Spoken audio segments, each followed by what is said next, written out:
And the law eases restriction on how overseas non-governmental organizations can operate in mainland China. And before the law was passed, Yuan Chenyue talked with some NGOs to learn what they think of the law.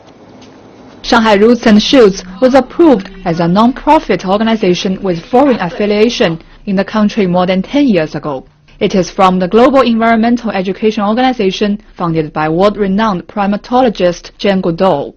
The organization says although it has an overseas background, its operation in China follows local regulations and its routines match closely with local NGOs. We're part of a global network, but it's completely up to each office how to implement our goals or action plans, how to create our own projects. So it's very loosely structured. Every year we have to file reports with all the information on the activities, projects, as well as the finance information.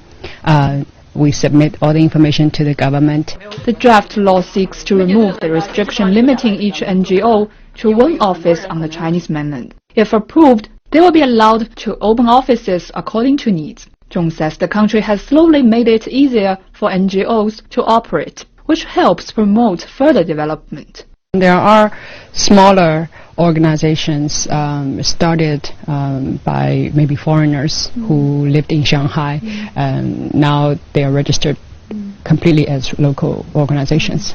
I think in terms of registration, the government has simplified the process. If you want to register a local nonprofit organization, it's much easier now.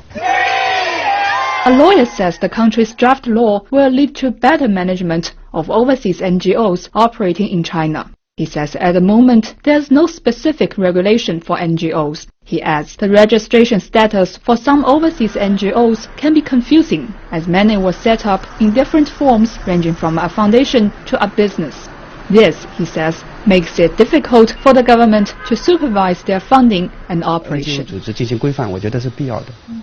It's necessary to set up a law for overseas organizations in China. We've now realized that these organizations can help solve social problems like protecting labor rights or environmental protection. If the draft passes, more NGOs will come to China and operate under governmental supervision, which will be better for everyone.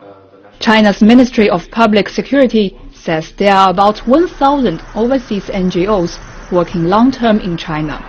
Yuan Chenyue, ICS for CCTV, Shanghai.